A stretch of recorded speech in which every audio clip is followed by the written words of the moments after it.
Olha, vocês vão ter que se acostumar. Os 10 primeiros minutos parece que eu vou infartar, mas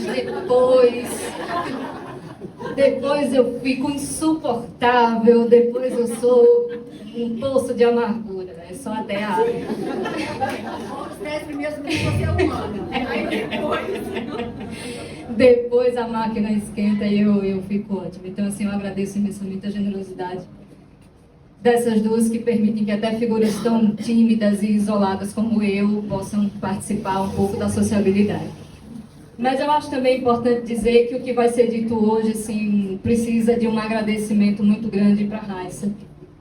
Porque a ideia inicial era conversar com vocês sobre corpo, sexualidade e desamparo. E aí, eu mandei uma mensagem para ela, disse assim, o que você acha, amiga? E eu acho que depois de um certo tempo, quando a gente tem muita intimidade com as pessoas, a gente começa a ler as mensagens com a voz da pessoa. E eu acho às vezes que eu estou psicotizando, eu já estou meio na idade, né? Aí pode ser que já seja de alucinação. Ela disse, a única coisa que ela me disse foi, amiga, é pós-carnaval. Tem certeza que é isso que você vai falar? E eu disse assim, bom, não sei, eu comecei a organizar. E ontem, por ocasião, eu recebi uma pergunta do Renan, e que é uma pergunta que um junguiano faria, com toda razão e com toda destreza, que é justamente por que a sexualidade? Né? E aquilo me desconcertou, eu ia apresentar uma coisa, veio a pergunta do Renan, eu refiz tudo, e eu acho que hoje é um dia para se pensar por que a sexualidade, afinal de contas. Né? Deixa eu deixar esse negócio aqui no chão. ai, gente, graças a Deus.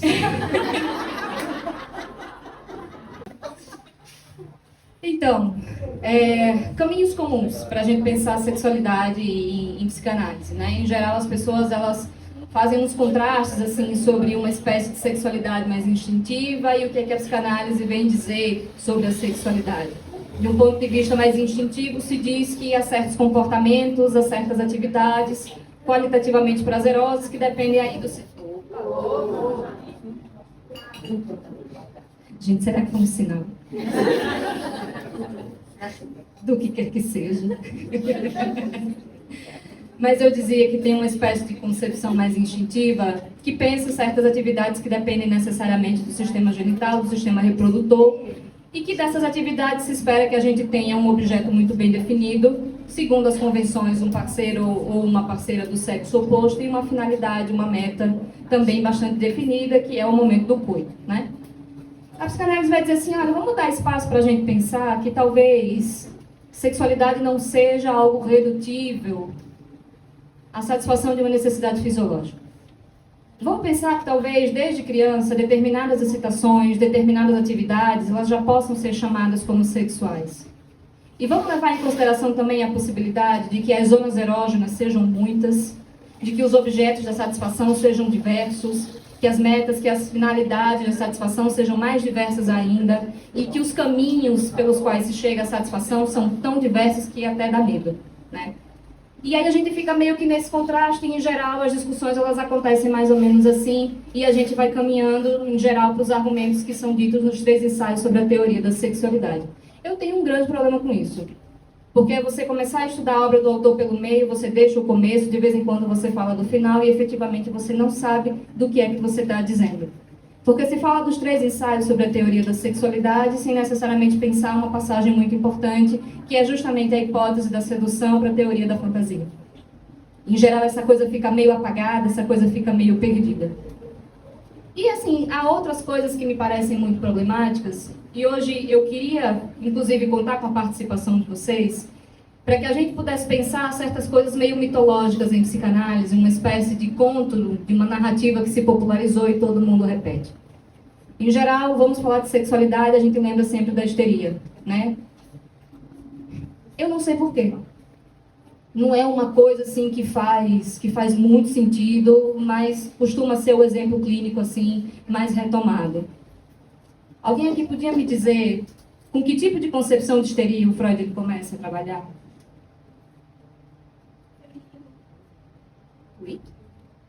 Feminino. Que mais? O que a gente sabe dessa concepção de histeria para a gente o tempo todo estar vinculando a ideia de sexualidade na obra freudiana, em grande medida, a histeria?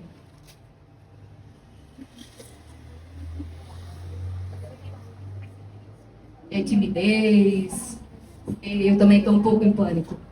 Deixa eu dizer uma coisa para vocês.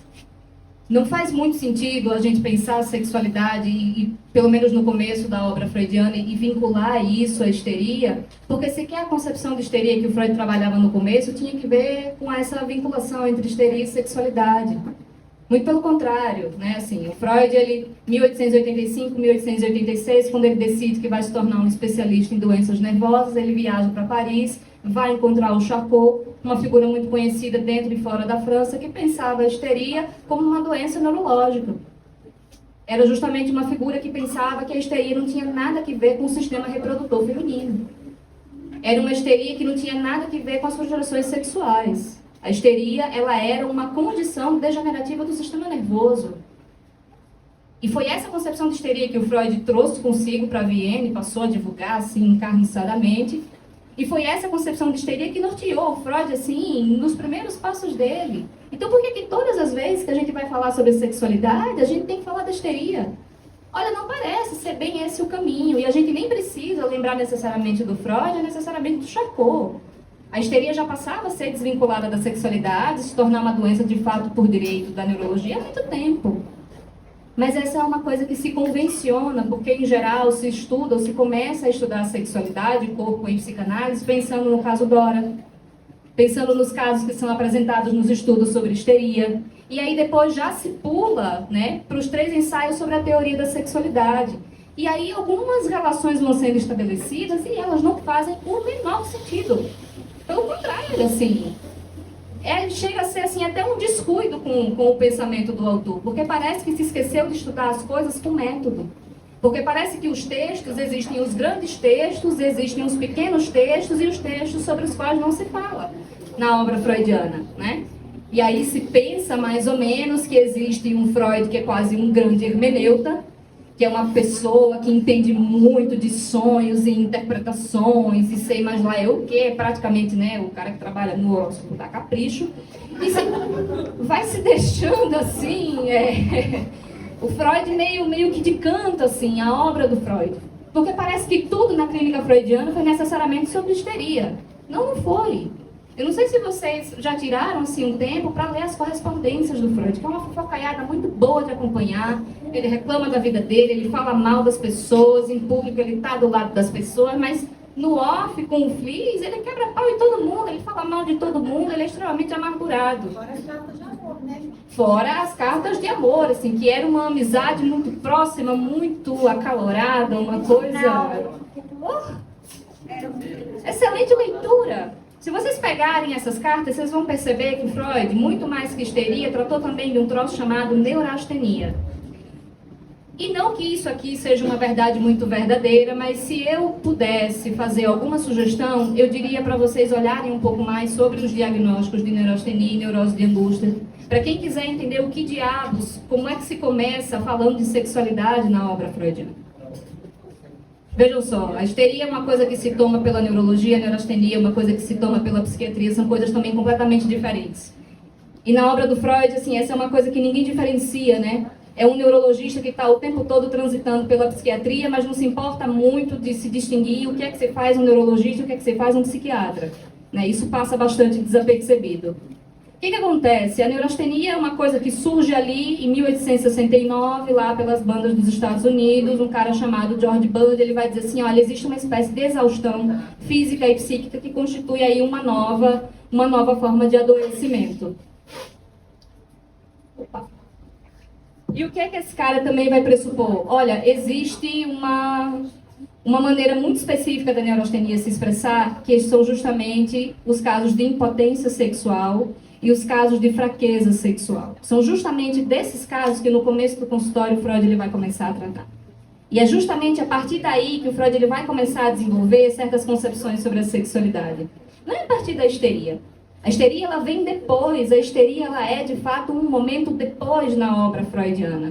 O que interessa ao Freud é começar a pensar como é que certos aumentos e diminuições de energia podem causar enfermidades. E é para isso, enfim, que a neurastenia, ela chega assim, ela chega como quase que um presente, assim, nas mãos do Freud. Se vocês pararem para pensar, por que justamente tomar a sexualidade como fenômeno de investigação? Porque podia ter sido qualquer outra coisa. Mas o que tem na sexualidade que chama tanta atenção para um cara que estava ali na banda da neurologia, se encrencando com o pessoal da psiquiatria, mas também muito interessado pelo campo da psicologia? A sexualidade é uma coisa que ela nem é fisiológica 100% e nem psicológica 100%. O primeiro problema que o Freud ele vai se ocupar é justamente o dessas relações. E a sexualidade ela vai justamente cumprir a possibilidade de você dar alguma materialidade para construções psicológicas que são bastante abstratas. A gente não pode esquecer, era um médico. O que quer que a psicanálise tenha se tornado depois era um médico. E o que era a medicina do século XIX? Era uma tentativa desesperada de ser vista como ciência. Porque muita coisa não era lá muito concreta na medicina, né? Assim, hoje o cenário mudou significativamente. Mas do começo para o final do século XIX, todo mundo quebrou pau. Porque a medicina era cheia de abstrações que a materialidade não dava conta de explicar. E às vezes parece que a gente esquece dessas coisas. A sexualidade ela não só tem um componente material bastante passível de mensuração, que é justamente o aumento de excitação e a diminuição de excitação. Opa! Estamos excitados. A sexualidade, então, ela é o tipo de fenômeno que permite isso. Eu posso pensar nesse componente material, mas ao mesmo tempo é também um fenômeno que me permite pensar determinados processos psicológicos sem cair 100% na abstração da psicologia. Então, assim, faz muito sentido que se tome a sexualidade como objeto de experimento. Agora, vocês prestem bem atenção. O Freud, ele nunca, e raramente eu faço afirmações, mas o Freud nunca toma um único fenômeno se ele não for teorizar sobre ele e se ele não for se estender sobre ele. A partir do momento em que a sexualidade ela é essa coisa que ela está entre o reduto da fisiologia e da psicologia, eu tenho duas coisas aqui acontecendo. Em 1915, ele vai publicar uns textos chamados Artigos Metapsicológicos. Desde 1890, a gente já tem os pontos de vista econômico e dinâmico se fundamentando aqui. Sabe, assim, tá aqui. Se você pega o esquema da sexualidade, e principalmente se vocês começam a ler os manuscritos que o Freud, muito apaixonado, mandava para o FLIS, descrevendo e cartografando e criando os mais complexos esquemas para explicar como é que a sexualidade podia ser um potencial de adoecimento, vocês vão perceber que já tem um ponto de vista econômico e dinâmico desde 1890. Vocês não precisam esperar até 1915 para começar a ver essas coisas. Mas esse é o problema de começar a estudar a obra do autor do meio para o final, do final para o meio, e deixar o começo para quando der, se der e quando puder. Né? E aí as coisas vão se perdendo e parece que as coisas são sempre como elas são, e não necessariamente. Mas esse não é o único problema que a gente está lidando aqui, muito pelo contrário.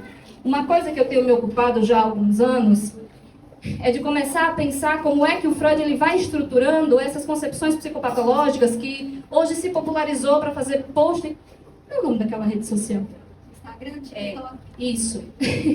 Que hoje se popularizou assim, que é muito rentável, né, de você publicar frases de efeito no Instagram, porque a histeria é essa verdade sobre o corpo, porque as obsessões são essa possibilidade de pensar, o adoecimento do pensamento, Vende bem, vende bastante, e tem gente fazendo muita grana com isso, é bem verdade, olha, nada contra, mas tem limite na frase de efeito. E aí a gente começa a não prestar muita atenção na maneira como o Freud, ele, efetivamente, ele vai pensando as doenças. Qual é o raciocínio do Freud? Ele escolhe um determinado fenômeno e ele faz desse fenômeno uma espécie de guia para que ele comece a testar os quadros clínicos e ver se aquele fenômeno se repete em todos eles.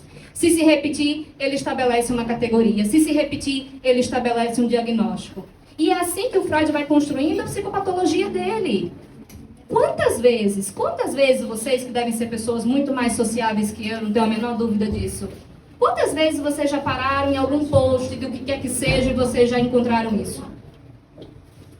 Porque eu, particularmente, assim, eu não encontro. E tem mais gente chegando, eu não sei se eu me tremo mais, se eu me tremo menos. Eu e Luana que temos que tremer, que as pessoas medo.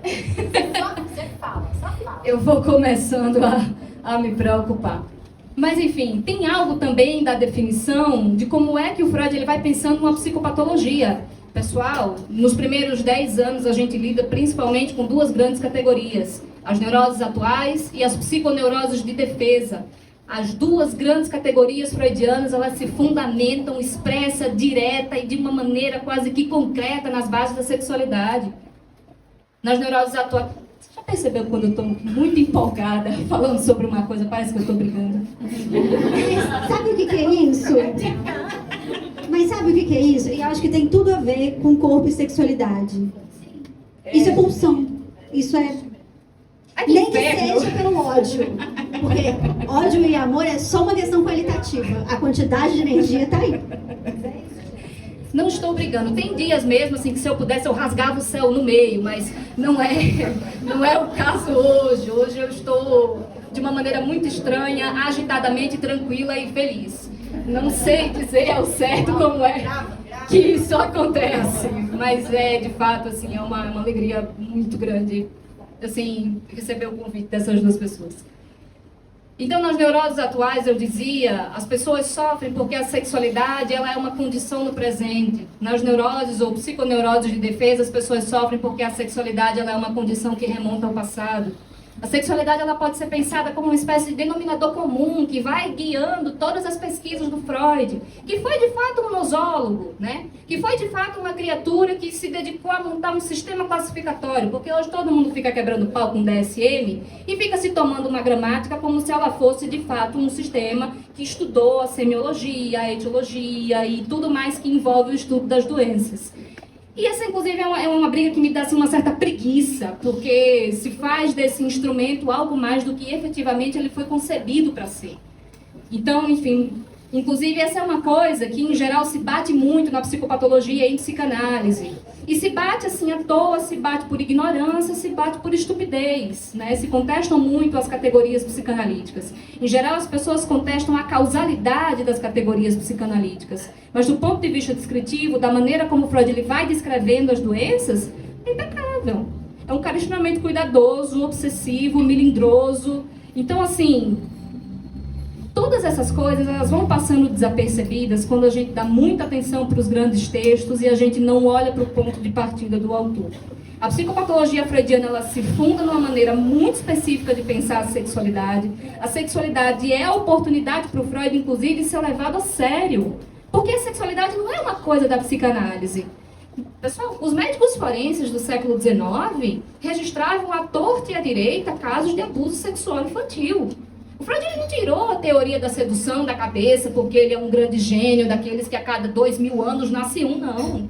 Muito pelo contrário. Essas coisas estavam acontecendo, essas coisas estavam sendo registradas. O Freud é um homem de uma época, ele acompanha determinadas influências que estavam sendo estabelecidas ali. O que mais tinha era médico forense em Berlim, em Paris, tudo quanto é de lugar, registrando crianças e mais crianças sendo abusadas sexualmente. Né? A sexualidade era uma preocupação de modo geral, assim. A masturbação era uma coisa demonizada, ninguém podia se masturbar. O próprio Bud, por exemplo, quando ele vai propor a neurastenia, ele vai dizer assim, olha, causas potenciais da neurastenia, masturbação frequente e precoce, coito interrompido, aumentos de excitação que não levam ao orgasmo. Só que tem uma diferença aqui na maneira como Freud vai abordar a sexualidade, que é, a gente pode dizer que a sexualidade é uma das causas possíveis das formas de adoecimento, e a gente pode dizer que a sexualidade é sempre a causa de um sofrimento. Essa é a diferença do Freud, ele não vai aceitar que isso é uma possibilidade, ele não vai dizer que pode ser que aconteça, que pode ser que haja, que pode ser que exista. Não, é sempre, sempre e necessariamente a causa de um sofrimento psíquico. E assim ele vai pensar a neurastenia, assim ele vai pensar a neurose de angústia, assim ele vai pensar a histeria, assim ele vai pensar a neurose obsessiva, assim ele vai pensar os fenômenos psicóticos, e assim ele vai pensar tudo mais que ele tiver teorizado nos 10 primeiros anos e até o último dia da morte dele. Mas o que me parece hoje assim, é que falta um pouco mais de cuidado na hora de ler o argumento do autor. Me fala, assim, é como se houvesse um certo desprezo, assim, pelo começo da psicanálise, né? E eu acho que, em grande medida, não só a gente tem um discurso que é regado no lacanismo, que vê o Freud muito distante da neurologia e divulga isso como um Freud muito distante da neurologia, mas tem também algo de um movimento de só não olhar para esses textos, porque é algo que a gente pode fazer. Se eu cometesse a insanidade de dizer assim, vou montar um estudo sistemático sobre a sexualidade, eu convidaria quem quiser que pretendesse se aventurar comigo a ler as correspondências com Fliess. Porque... Vamos? Eita! Haja masoquismo. A gente acha ótimo quando tem alguém que estuda e fala assim, vamos fazer, vamos fazer.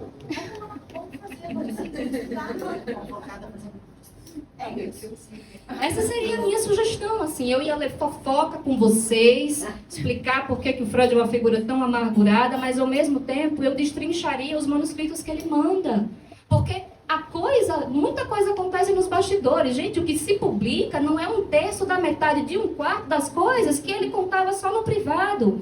E a gente tem, assim, hoje um registro muito pequeno, muito circunscrito dessas cartas. Um monte ele mandou tocar fogo. A Alemanha nazista, aquela violência, aquela escrotidão, aquela coisa terrível. Freud, ele fica sabendo que a Marie Bonaparte estava em mãos com as cartas, as correspondências dele com o Fliess. Ele diz assim, toque fogo, destrua esse negócio, eu não quero que ninguém leia. E ela, assim, na caladinha, disse assim, eu vou guardar. Eu vou guardar e você não precisa saber, depois eu vejo o que é que eu faço com isso daí. Então, a psicanálise, ela se funda muito mais às escondidas do que nas coisas que a gente lê. E aí, é uma coisa assim que eu, inclusive, queria deixar como uma certa provocação, é que vocês pensem um pouco no que é que vocês andam lendo. Se vocês têm se atido aos grandes casos clínicos, Dora, Homem dos Ratos, Homem dos Lobos, etc. e tal... E deixa eu tomar um certo cuidado, porque em geral eu escuto assim, nossa, Jéssica, você parece que nem gosta da psicanálise. Você fala tão mal do Freud, você fala tão mal das coisas. Eu não falo mal do Freud, eu não falo mal das coisas. Eu só não vivo um caso de amor com Freud. A psicanálise é uma coisa que me responde algumas perguntas, não responde outras, e no dia que parar de responder, eu vou fazer outra coisa da minha vida. Um beijo e um abraço. Né? Tratar a psicanálise como um caso de amor é uma coisa extremamente problemática, porque a gente deixa de ler os textos e a gente passa a se declarar para o autor dos textos. E não é um problema, agora desde que não se queira montar um consultório a partir do nosso caso de amor com o autor, porque aí se torna uma coisa muito problemática. Você vê o problema que é se viver um caso de amor com a psicanálise, com o Freud, com qualquer outro autor, autora que seja. A gente não trata mais as teorias como se elas fossem teorias, a gente trata as coisas como verdade. E como se estivesse vivo, né? O espírito tá ali. O que Freud diria, gente? Tá morto. Pois é. Olha, tá morto, essa altura não tem mais nem pó. Já foi assim. Sabe uma coisa que eu tenho muita preguiça também? É da maneira como as pessoas, quando precisam, elas defendem a psicanálise. Geralmente a gente lê assim, porque a psicanálise, ela ainda é atual, ela ainda pode ser atualizada porque ela pensa no sujeito. Eu não sei do que as pessoas estão falando. Sujeito é uma categoria filosófica e há muitas concepções sobre o que é um sujeito. Não porque a psicanálise, ela pensa como é o nome, na subjetividade. Eu não sei o que as pessoas estão dizendo. Subjetividade também está no ramo da filosofia. Se eu apertar, ninguém sabe definir o que é subjetividade no final das contas. Então, assim, é uma defesa preguiçosa, é uma defesa um tanto estúpida até, em última instância. A psicanálise se mantém atual porque é uma excelente teoria sobre os processos de adoecimento da memória. A psicanálise se mantém atual porque é uma teoria que tem a capacidade de pensar como é que fisiologia e psicologia se relacionam. A psicanálise, ela se mantém atual porque tem a capacidade de pensar o sistema nervoso do ponto de vista dinâmico. Então não é porque ela se preocupa com o sujeito, porque ela está preocupada com a subjetividade, blá, blá, blá. Um monte de besteira. Desculpa. Você é maravilhosa, é só isso que eu tenho a dizer. Desculpa, às vezes eu fico um pouco empolgada. Inclusive, eu escutei essa descrição recentemente, né? A questão da Jéssica é que ela é muito empolgada. E é verdade, assim, eu sofro desse mal. E eu acho E às vezes a gente pode pode olhar com um pouquinho mais de cuidado para os fundamentos dessa teoria. Eu acho que eu já passei dos 10 anos de pesquisa e nesses 10 anos eu não tenho feito as mesmas perguntas, assim. Claro, eu estou sempre perguntando pelas origens, mas não é sem razão. É porque já não se pergunta mais, ao que parece, pelas origens das coisas. As coisas estão dadas e as coisas são como são. A sexualidade é uma coisa importante porque praticamente a psicanálise criou a sexualidade. Não! A sexualidade é um fenômeno que medeia o fisiológico e o psíquico. Vamos investigar isso daqui.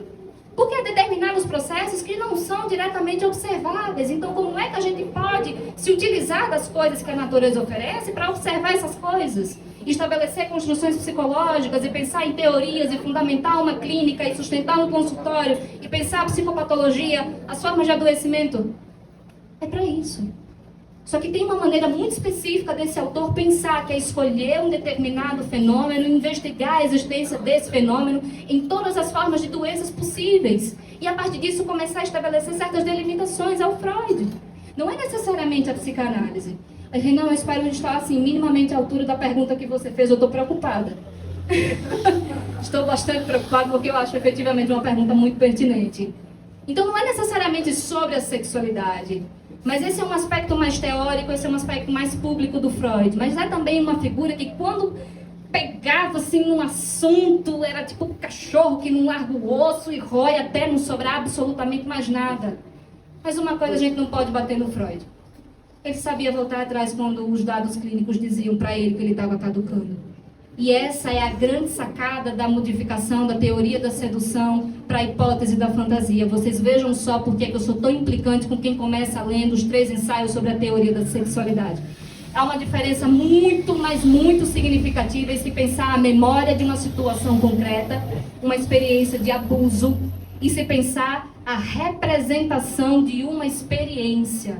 Não é a mesma coisa. Em um ponto eu estou tratando as coisas como um neurologista, do outro eu estou dizendo que, olha, vamos pensar em determinadas hipóteses psicológicas aqui. E aí o que é que as pessoas fazem? Vamos ler os 3 ensaios sobre a teoria da sexualidade, porque está no título, é sobre sexualidade, papapá.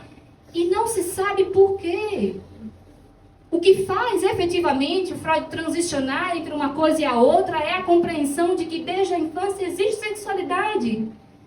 Por que se pensava na possibilidade de uma sedução? Por que se pensava na possibilidade de um abuso? E por que é que isso só ia se manifestar 10, 15, 20, 30 anos depois?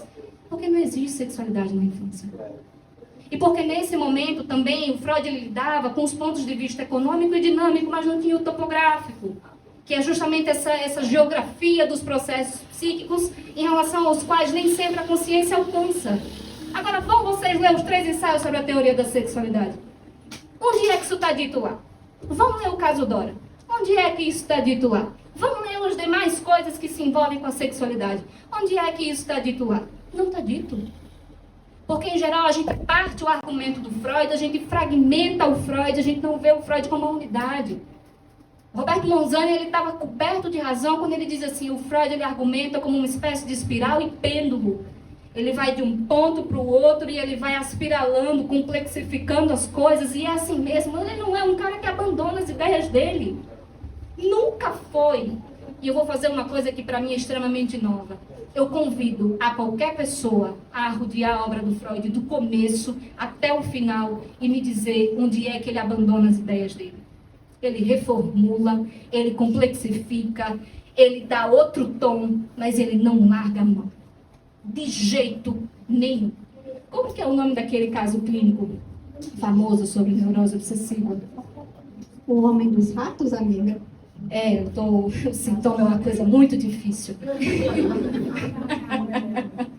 Se vocês lerem O Homem dos Ratos com atenção, vocês vão ver algumas filigranas, vocês vão ver algumas nuances da hipótese da sedução. Só que já um pouco mais matizada, já bastante revista, percebendo que aquilo ali não podia se sustentar. Mas a maneira como se vai construir a teoria da fantasia, ela ainda mantém determinados aspectos da descrição clínica da hipótese da sedução. Mas para isso a gente primeiro precisa saber o que foi que teve antes. Homem dos Ratos, né? Precisa antes saber o que foi que teve. Uma água para você ali, só para... Obrigada. Antes a gente precisa saber o que teve antes do Homem dos Ratos. Porque aí só parece, sabe, que são grandes textos clínicos que se construíram a partir de uma genialidade que é uma coisa quase que inconteste. Eu insisto, é o homem de uma época, é um homem atravessado pelas influências. Pessoal, o Freud era um homem muito bem relacionado. Por amor, o homem estava ali, Viena, Paris, Nancy e Berlim. Muita coisa acontecia nesse reduto. O Freud estava cercado de um monte de gente importante, um monte de gente que fez história na psicopatologia, seja ela dentro ou fora, enfim, da psiquiatria necessariamente. E era um cara fofoqueiro e vaidoso, o que também é muito importante para se relacionar. Demais, arrumava briga com todo mundo. Por que o Freud ele tinha tanta implicância e saiu publicando uma época textos em francês? Porque a França já tinha uma psicologia para chamar de sua, que era do Pierre Janet, e não precisava da psicanálise para nada. E ele foi lá arrumar a confusão, porque ele achava que o texto dele era melhor do que o do Pierre Janet. Oi? Sabe, assim... Essas influências históricas, elas vão passando. Quando o Freud efetivamente começa a se envolver com as neuroses, gente, estava todo mundo quebrando pau com as grandes categorias nosográficas. A histeria não era mais a mesma coisa, os fenômenos obsessivos não eram mais a mesma coisa, o que se chamava de nervosidade já também não era mais a mesma coisa. É um cara que ele entra num momento em que as categorias estão sendo descritas, redescritas e formuladas. A própria ideia de neurose obsessiva, que se diz que é uma inovação nosográfica freudiana, é entre muitas aspas, né? Uma coisa que a gente precisa olhar com bastante cuidado. Mas era nesse contexto que ele estava. Era um homem extremamente interessado pela vida acadêmica, era um homem extremamente interessado em fazer carreira na ciência, mas era liso. Não tinha dinheiro, era casado, tinha uma penca de menino para criar, e ele, como um bom homem europeu do século XIX, tinha que pagar as contas da casa.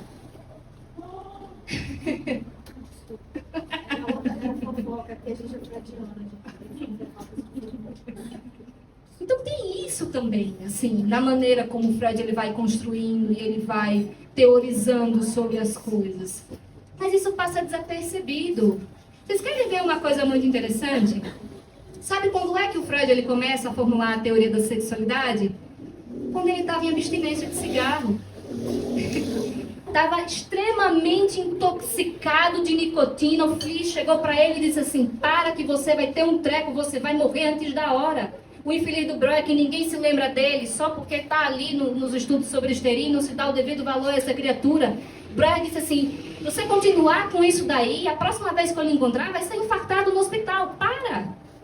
O Freud ele começa a pensar essas coisas da sexualidade, pensando como é que a sexualidade é possivelmente um agente patológico, não um dos possíveis, mas o agente patológico, quando ele estava quase 3 meses sem fumar. E ele reclamava todos os dias nessas cartas que não aguentava mais ficar sem fumar. Então, é fofoca?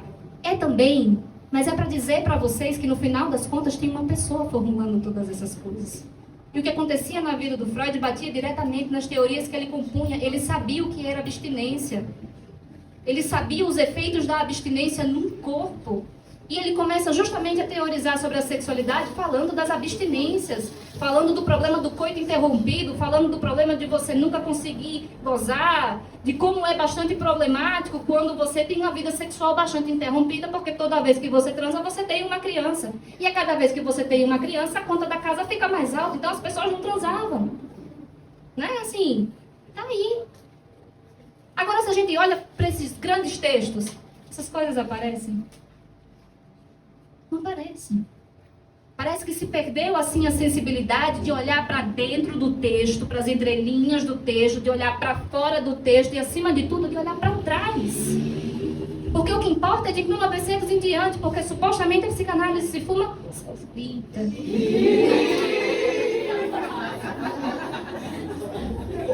Eu não estou incentivando o tabagismo. O espírito do Heitor está ativo. Ai, Deus do céu. A psicanálise se fuma. O Freud talvez diria que a psicanálise se fuma. Outras coisas. Ai, que inferno. Eu estava tentando dizer que a psicanálise supostamente se funda com a interpretação dos sonhos. Ai, eu me odeio. Enfim.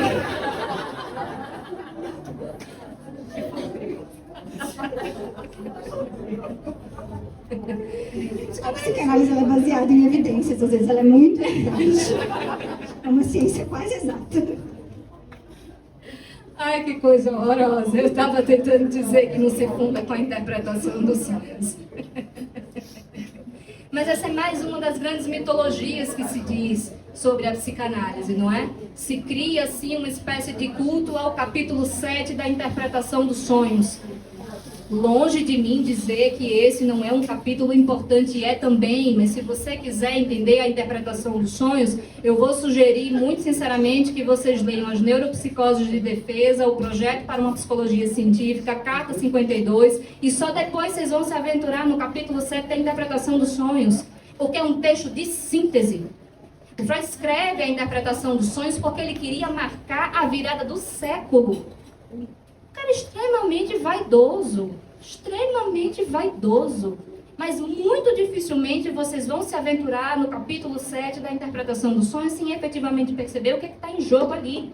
Que não é necessariamente uma pergunta psicológica sobre a maneira como a mente funciona, mas é um desdobramento, acima de tudo, de pensar como é que a memória adoece. É isso que está ali, no final das contas, na interpretação dos sonhos, como é que determinadas representações que vão se acumulando no curso da vida, que vão se modificando, que vão se somando, que vão novamente assumindo sentidos à medida que a gente se lembra, que a gente se esquece. É para isso que serve o capítulo 7 da interpretação dos sonhos também. Mas se a gente não conhece o trabalho anterior do Freud, é como se fosse só uma grande psicologia. Eu, inclusive, eu tenho bastante problema com a maneira como o Strachey, que é um dos grandes comentadores da Standard Edition, né? Assim, ele reforça muito essa coisa de que num determinado momento, e ele é bem teatral, Freud vira as costas para a neurologia e segue rumo à psicologia. Besteira. Morreu neurologista, viveu como neurologista, mas sabia transitar nas outras disciplinas e sabia arrumar confusão com as outras pessoas, mas jamais deixou de ser neurologista, gostem ou não. Ele era Hannah Montana, o melhor dos dois mundos. Ele era, só tem mais ranzinza que a Hannah Montana. Então, assim, não é uma defesa do começo pelo começo.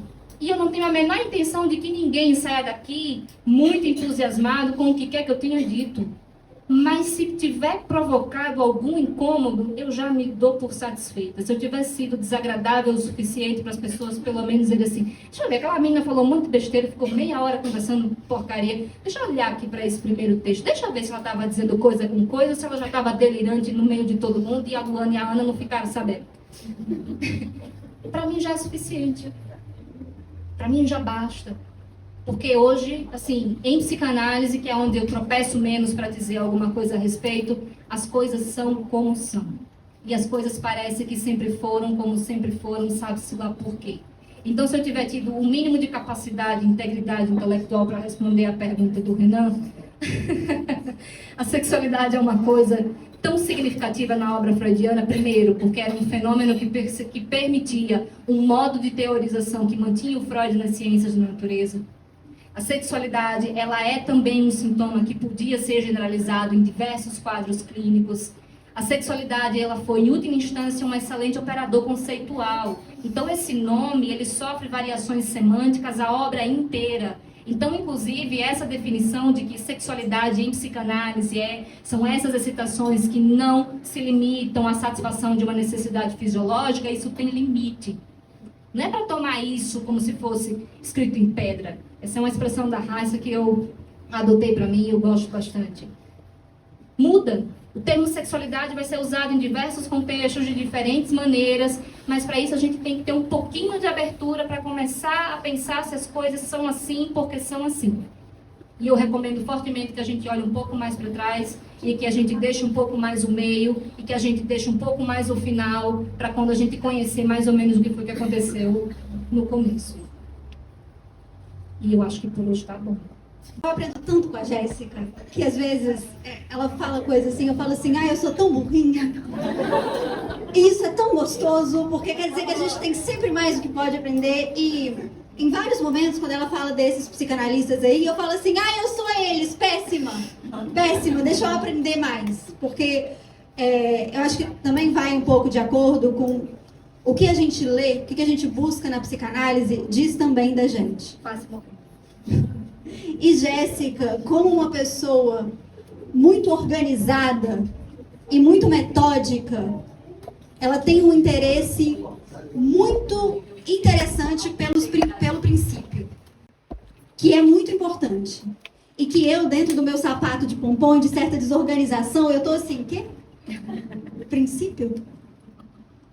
Mas eu acho essencial a gente voltar, principalmente nesse argumento histórico, e a gente estudou e aprendeu muito com a mesma orientadora, que é a mesma orientadora da Ana, que é a mesma orientadora do João ali, que ela tem esse apego histórico-conceitual, que é a gente entender que todo conceito ele tem uma história, né?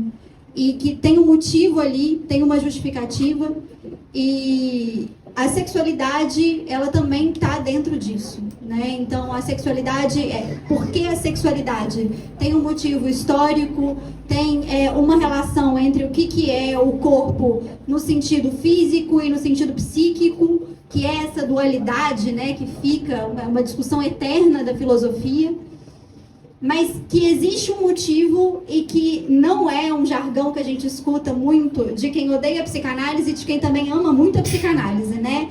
Que é tudo sexualidade porque como se fosse óbvio, como se tivesse dado. E aí alguns falam, mas o Freud era um tarado. E a gente escuta, né? Mas as pessoas talvez não tenham um interesse em saber o porquê. Porque elas estão muito apaixonadas por aquilo, ou porque elas querem muito combater aquilo, a todo custo. E aí é uma questão de que não se escuta e não se questiona, e eu acho que Jéssica faz isso muito bem, né? De olhar para esses começos, porque de fato é uma pessoa muito investida, né? Nem que seja na destruição, quer dizer que você está investida. Mas que bom, porque é isso que faz com que a gente esteja vivo, né?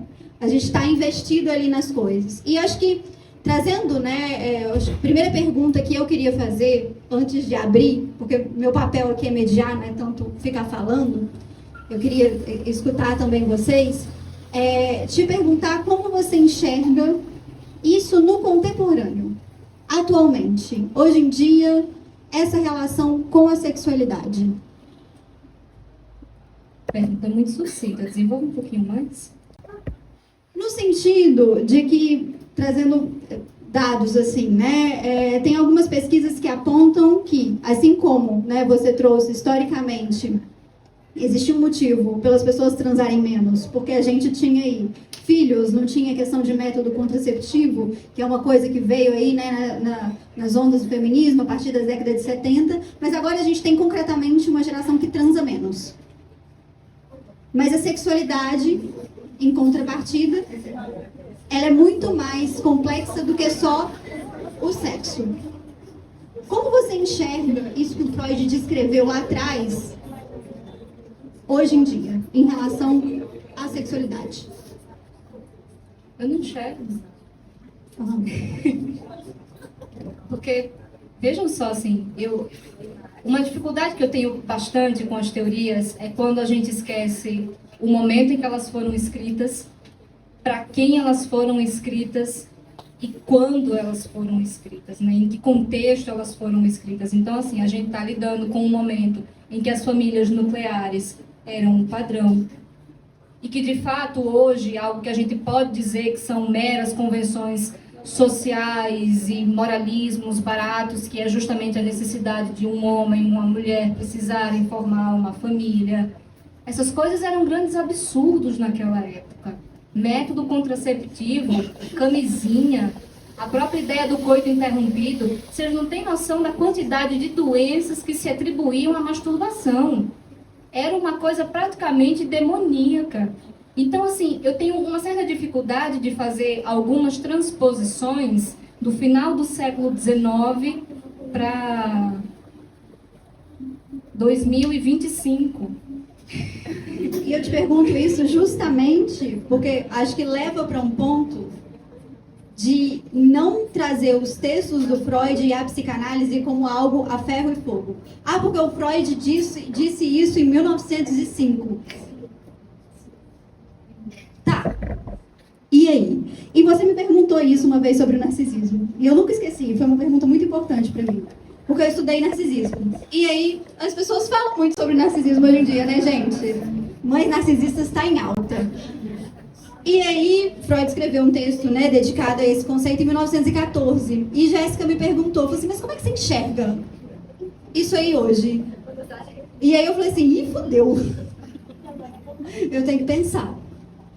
Isso, de fato, me levou para um lugar, porque talvez seja até por um movimento narcísico de uma dificuldade de dizer não sei, de bancar esse lugar, porque a gente talvez tenha uma sedução, e usando essa palavra, né, falando aí da sexualidade, em ter argumentos muito concretos e querer ter respostas.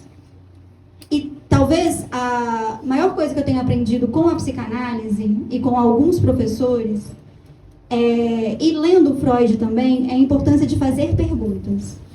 A resposta talvez seja um desejo de outras disciplinas. Não que a psicanálise não busque também suas respostas e seus contornos, tá? Mas eu acho que é uma provocação que não tem uma resposta concreta, não tem, né? Mas, de fato, como é que a gente consegue reler, atualizar uma teoria proposta no final, né, do século XIX e no início do século XX? Isso não quer dizer, que é o que muitos haters da psicanálise falam, que a psicanálise é história só da psicologia. Porque tudo é história da psicologia. O laboratório do Wundt também é história da psicologia. Mas, né, que de fato a gente não pode pegar algo como dado. E que é isso, acabou, pronto, boa sorte. Né? A gente não precisa destruir e a gente não precisa salvar e lidar como uma religião. Mas o que existe nesse meio do caminho dos tons de cinza? O que dá numa peneira para poder aproveitar e o que a gente tem que reformular? Né? Isso eu digo de toda a relação com o corpo, de toda a relação, né, com a sexualidade e a experiência da sexualidade relacionada a um corpo, né, a um corpo não só de uma pessoa que consegue se dizer sexual, mas um corpo de qualquer ser vivo, e dos bebês, né, trazendo aí o conceito de narcisismo e o que é o autoerotismo, que é sentir, né, poder sentir prazer no corpo inteiro. E se você vê um bebê pequeno chupando a mão, você fala assim, tem alguma coisa aqui sim. Né? Mas, que talvez seja um convite, eu acho que Jéssica me faz pensar muito sobre isso, que é como a gente pode atualizar, reler, né, sem destruir. Porque às vezes a tentativa é de destruição. E eu não sei se também é muito por essa via. Mas às vezes a destruição ela vai fazer uma função importante, né? Sim, eu concordo. Mas não só que algumas pessoas trazem de querer destruir por destruir, de falar que é uma história só, né? Mas, de fato, olhar como uma peneira, que, se eu não me engano, é um termo do Monzani. Que ele fala da colcha de retalhos e de uma peneira. É dele. Essa coisa de você destruir a psicanálise por destruir, olha, tem uma disputa de território, obviamente, tem a disputa sobre quem enche mais o consultório, tem a disputa sobre quem é que pega mais paciente, tem a disputa sobre quem é que fala mais a verdade sobre as formas de adoecimento, tem a disputa sobre quem é que vai resolver o seu problema em 3 sessões, tem a disputa de quem é que está cobrando 500, 600, 800 reais pela sessão, tem a disputa por quem é que lida mais e goza mais com a miséria dos outros. E aí eu acho que deve ser realmente muito bom, muito bacana dizer que a psicanálise é história. Eu acho que a psicanálise ela é também história, ela é constitutiva de uma história, mas é também uma disciplina que levanta problemas bastante graves. Olha, eu queria bastante um dia sentar e conversar com uma pessoa que estudou neurologia de verdade, porque eu não passo de uma aventureira. Mas eu queria bastante escutar se hoje a neurociência já conseguiu dizer o que diabos é a consciência. eu boto a minha mão no fogo. Não se consegue dizer até hoje o que diabos é a consciência. Até porque isso é uma pergunta da filosofia. Pois é. Isso é uma pergunta da filosofia. Eu não sei se eles estão interessados. E vira estupidez, vira burrice, e assim, eu tenho preguiça. Muito sinceramente, porque se a gente não vai conversar de verdade, se a gente não vai fazer valendo, se vai ser conversa de bar, então a gente vai tomar uma cerveja, a gente vai fazer piada, depois todo mundo vai pra casa. Então, assim, ficar dizendo que... Sabe uma coisa muito interessante, inclusive, as pessoas gostam de dizer que um dos grandes problemas da psicanálise é o inconsciente. Besteira. Um dos grandes problemas da psicanálise é justamente a consciência. Como é que a gente se dá conta de determinados processos, de determinadas experiências. Ainda hoje as pessoas estão se batendo com isso. Então, se vocês quiserem chamar a psicanálise de história por essas coisas, então primeiro vamos olhar para si. Vocês já conseguiram responder direitinho como é que funciona essa interface entre fisiologia e psicologia? Porque o pessoal está quebrando pau até hoje. Os quadros de ansiedade, eles são extremamente instrutivos e pedagógicos sobre como um determinado fator orgânico ele ganha representação psíquica. Freud está falando isso, porque, assim, desde 1890, porque já era um problema do qual não se tinha resposta e ainda hoje as pessoas estão tentando dar resposta. Virou história também? Alguém já conseguiu responder? Porque se tiver conseguido, eu vou pedir por gentileza que me mandem o artigo, que me mandem o livro, o que quer que tenha sido escrito. Não resolveu.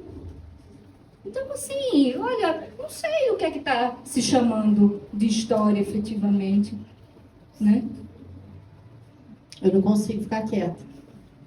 Tem 3 horas que minha cabeça está igual Nazaré aqui. Eu só não vou levantar, que eu fiquei igual a garota do Fantástico ali do vídeo. Achei tão ridículo que eu achei melhor eu ficar aqui atrás mesmo. Eu tô parada lá na pergunta da Raíssa, lá atrás ainda, mas vou só fazer 2 comentários sobre essa última coisa que você falou, né? O inconsciente freudiano é um dos mais fáceis da história da psicanálise de se entender. Não há nada mais simples do que o inconsciente freudiano. Inclusive, se você pegar, né, Jéssica? A metapsicologia, os textos iniciais, desde a afasia, e quem tem acesso aos manuscritos anteriores à afasia e for lê-los, a Carta 52, aquilo ali é brilhante. Não digo isso de outros autores, por exemplo, como Jung. Acho Jung, o inconsciente junguiano, um dos mais difíceis de se compreender. Então, vamos ficar que o inconsciente freudiano realmente ele é mais simples, porque ele é bem... ele é bem... simples mesmo, ele é rudimentar. O problema da psicanálise freudiana é quando você tem linguagem e consciência. Quando você tem que transpor do inconsciente para a linguagem, da linguagem para a consciência, aí é babado. Vou ficar em pé. Porque aí você tem um corpo que precisa ser sentido, que precisa ser traduzido, ser dito, e ainda escolher um objeto na cultura para resolver o problema dele. Isso é caótico. Isso é caótico. Esse é o primeiro ponto. O inferno é a consciência mesmo e a cultura, mas é ela que nos protege, também não tem muito como ficar fora. Tem uma parte do Freud que eu acho lindíssima, quando ele conta como é que ele começou a pensar essas formulações, né, de corpo e psiquismo, que ele se intrigou por que pessoas tinham desejos e sonhos com carne e elas estavam anêmicas. E por que pessoas tinham muito desejo por suco de laranja e elas tinham ausência de vitamina C? Então isso foi uma coisa que intrigou. Ele falou assim, por que ganha representação algo que é estritamente orgânico? Por que ganha uma representação de vontade? Porque quem é freudiano não pode usar o termo desejo como uma representação externa, o desejo é uma representação interna. A vontade de tomar suco de laranja a partir de um desejo do corpo em vitamina C. Mas não era nada disso que eu ia falar, minha questão é outra. Quando a Raíssa te pergunta a questão de hoje, né, assim, antes as pessoas supostamente transavam menos do que hoje há sexo aberto, livre, né? Fora as questões de revoluções sexuais e nada disso. Mas acho que tem um ponto que a gente precisa pegar bem estrutural, que é a diferença de sexualidade para sexo. Acho que isso é um ponto fundamental em relação ao que é o corpo e o que é o sexo como escolha objetal. Quando você tem o sexo como uma escolha objetal, o sexo é um objeto da cultura também. E com isso ele é manejável a partir do que a cultura te permite ou não fazer. Então, os adoecimentos do sexo, as inibições do sexo, as dificuldades de escolhas de parceiros para o sexo, de poder ou não se permitir o sexo. E o que de fato é um conceito de sexualidade no corpo? Esse conceito, porque essa história de que Freud só fala de sexo é balela. O Freud não fala de sexo. O Freud fala de prazer. O Freud fala de busca por objetos que deem prazer. Um desses objetos, curiosamente, quando você é depois da fase genital, quando seu corpo está apto a receber, né, quando suas gônadas na adolescência estão aptas a viver uma sexualidade, isso se chama sexo. A criança não tem isso. A criança, ela se masturba, mas não com o intuito de orgasmo. Ela está lidando com o corpo dela. Então, assim, pensar isso, e aí é uma provocação mesmo. Como é que a gente pensa hoje, né, essa liberdade do sexo como um objeto de estruturação do prazer da sexualidade? Vê se dá para entender. Antes, um adoecimento muito profundo, porque o sexo, enquanto objeto, não era permitido como escoamento da sexualidade como prazer, e aí restringindo o conceito de sexualidade como uma busca de prazer. E hoje, o sexo é liberado como um objeto para escoamento do prazer. Inclusive, tudo que é liberado psiquicamente é banalizado. Psiquicamente é banalizado. Porque ele pode vir para a morte. Então, a gente tem que evitar. Eu tenho que olhar e falar, peraí, calma. Então, assim, como que as coisas se atualizam nos objetos da cultura? Em compensação, a gente hoje tem outros tipos de adoecimento nas relações. As pessoas transam, mas não dormem juntos. As pessoas transam, mas não moram na mesma casa. As pessoas transam, mas não andam de mão dada. Elas transam, mas não conversam. A insatisfação continua. Então, assim, o adoecimento da sexualidade se mantém porque a gente não tem objeto suficiente para a sexualidade. E não é o sexo. Então, acho que isso é que eu queria comentar, assim, para ficar marcado, o sexo da sexualidade. Desculpa, obrigada, Silvia. Eu acho que, para poder organizar isso, a gente tem que voltar no inferno que eu fiz na vida da Jéssica, quando eu trouxe a pergunta do Renan para a vida dela. Porque antes estava tudo mais organizado, a culpa foi minha. Antes a gente tinha, o planejamento era justamente falar sobre como sexualidade não é só sexo, né? Isso é um equívoco gigantesco. Isso era, não, a culpa foi minha, porque eu que trouxe a pergunta. Sexualidade não é só sexo, né? O sexo é uma possibilidade de viver a sexualidade, né? É muito mais abrangente. Só que aí tem um junguiano na minha vida, né? E ele me fez uma pergunta que eu fiquei assim, eu vou deixar para a Jéssica responder, porque ele falou assim, tá, tudo bem, né? Ele me pergunta isso, eu falei assim, mas eu não entendo sexo. Por que a sexualidade, então? Porque, né, quando eu respondo ele, não, mas não é só sobre sexo, a sexualidade é um fenômeno muito mais complexo. E ele fala assim, não, tudo bem, mas por que sexualidade, a escolha da palavra sexualidade, e não prazer, e não descarga? E é uma pergunta muito interessante que tem que ser feita por um junguiano mesmo, porque Freud e Jung brigaram justamente por conta do conceito de sexualidade. Eu falei assim, então você está no lugar correto, né? Que você discorda de algo que Jung de fato discordou. E aí eu cheguei e falei isso pra Jéssica. Por que você acha que ele manteve essa escolha de palavra? E aí Jéssica muito bem me trouxe esse argumento histórico da relação, né, da sexualidade, mais abrangente até que o sexo, como se o sexo fosse só ali o pontapé, a parte de cima, né? De um sofrimento que ele é do corpo, mas ele também é psíquico. E aí, né, o termo sexualidade como linguagem, ele faz um sentido histórico também. Apesar de isso se manifestar, né, em alguns casos, concretamente, e numa relação com o sexo. Mas não só. Isso esclarecido, vai lá, Jéssica. Tá na cabeça da Jéssica. Eu tô olhando pra ela. Ela fica sabendo a cara que eu faço olhando pro céu. Peraí, onde que nós vamos corar? Olha, eu não sou uma pessoa muito desinibida, não. Mas como foi uma das cabeças do evento que provocou, eu vou me dar alguma liberdade agora. Inclusive, discordar, por favor. Eu acho que a gente tem que ter muito cuidado com o terceiro, principalmente, dos 3 ensaios sobre a teoria da sexualidade. Se vocês prestarem atenção no terceiro ensaio em específico, ele é uma coisa estranha em relação aos 2 primeiros. Porque é como se houvesse um caminho regular. E essa é uma coisa muito desagradável de se dizer sobre o Freud, e essa é uma coisa muito desagradável de se dizer sobre a psicanálise. Quando o Freud começou a tratar dos pacientes neurastênicos e começou a pensar na neurose de angústia, etc. e tal, ele disse assim: as pessoas se tornam neurastênicas porque elas se masturbam. Há uma espécie de toxina, e aí a linguagem de um neurologista falando mais alto, há uma espécie de toxina que intoxica as pessoas e por isso elas adoecem dos nervos. Ele vai dizer isso em relação à neurastenia.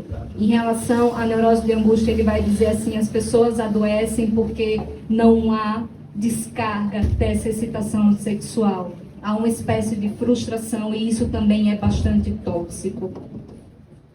Para Freud, a sexualidade e o tipo de excitação que ela provoca, pelo menos nas primeiras teorizações, e isso não desaparece completamente, tinha alguma coisa meio que de tóxica que precisava ser revista. Em última instância, precisava se rever os comportamentos sexuais. Em última instância, precisava ver se as pessoas iam continuar se masturbando ou não. Se as pessoas iam continuar se excitando sem gozar. E isso vai aparecer no terceiro dos 3 ensaios. A psicanálise ela ficou meio conhecida como uma espécie de disruptura. E eu acho que em algumas coisas ela quebrou pau, ela comprou briga, ela foi lá meter o dedo na cara dos outros. Foi um movimento importante. Mas prestem bem atenção no que se chama de complexo de Édipo. Vocês prestem bem atenção nos destinos do complexo de Édipo para os homens e para as mulheres. Tem uma coisa do espírito de época, de um certo moralismo que permanece nas palavras do Freud. Então eu estou escolhendo muito bem as palavras, porque esse é um evento de psicanálise, mas foi uma das cabeças do evento que provocou. Então eu estou sendo aventureira. Mas tem certas coisas que são ditas pelos textos do Freud que têm que ser lidas com muito cuidado. Prestem atenção, se vocês ficarem incomodados com qualquer coisa que tenha sido dita aqui hoje, leiam o terceiro ensaio. Prestem atenção que é como se tivesse um fim para se chegar. Mesmo apesar de toda aquela coisa das perversões, de pensar a sexualidade infantil, o alterotismo, pipipipopopó. A sexualidade adulta, ela é uma coisa que estabelece meio que uma norma a partir do qual a gente pode pensar o normal e o patológico, que são 2 normas também. Muda-se a natureza, mas são 2 normas de vida. Já ia dizer, não me lembro o nome do autor, daqui para o final talvez eu me lembre.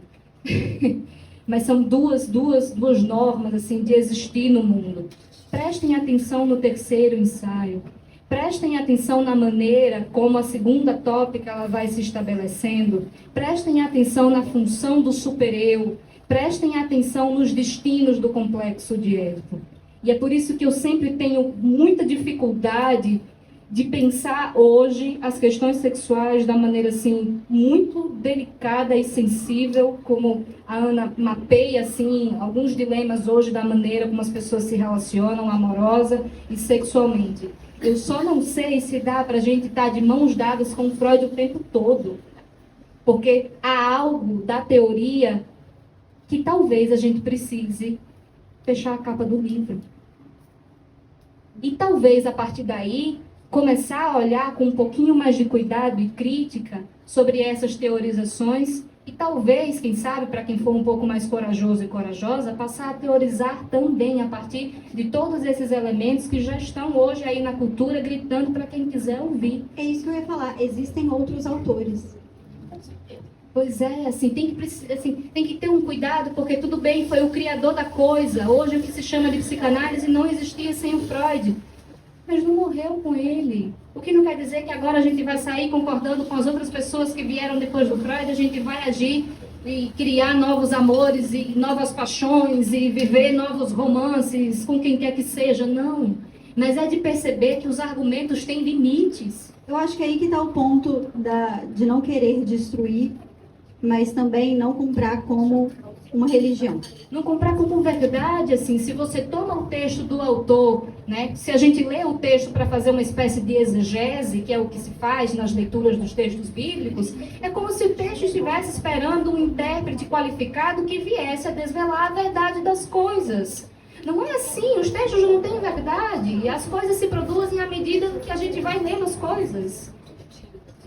Né? As compreensões, elas mudam de leitor para leitor. É claro que qualquer compreensão não é possível, porque aí também vira bagunça e a gente desrespeita os limites do texto, do argumento e do autor. Mas não tem verdade no texto. Tem hipóteses, tem possibilidades, tem alternativas. E tudo que se disse aqui hoje, olha, eu peço a grande gentileza de ninguém sair daqui achando que eu tenho grandes verdades, grandes certezas, não, muito pelo contrário. Tudo que eu faço é sempre uma possibilidade, tudo que eu faço é sempre pensando que talvez não seja, né? Então, assim, eu particularmente eu tenho bastante dificuldade de seguir levando Freud adiante hoje, em 2025, em determinados temas. Eu acho que ainda, assim, do ponto de vista da psicopatologia, a gente tem questões muito pertinentes.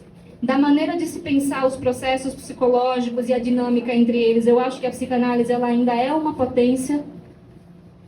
Não vou comprar a briga de se é ciência, se não é ciência, porque é a mesma coisa. Sujeito, subjetividade e ciência são coisas bastante diversificadas e a gente diz como se fosse uma coisa só. Isso é preguiça de pensar de uma maneira um pouco mais filosófica.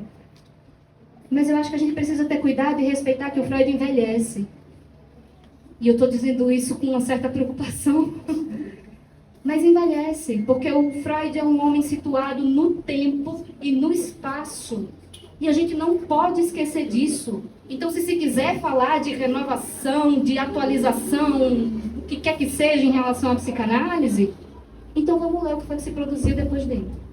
Porque eu acho que o Freud, às vezes, a gente precisa aceitar que não dá para seguir de mão dada com ele o tempo todo. Não sei se eu tive também a capacidade de comentar e responder alguma coisa. Mas e aqui, tem esse monte de gente nessa sala, não é possível. Eu fiquei uma semana inteira obsessiva pensando nessa apresentação. Vocês não têm uma pergunta?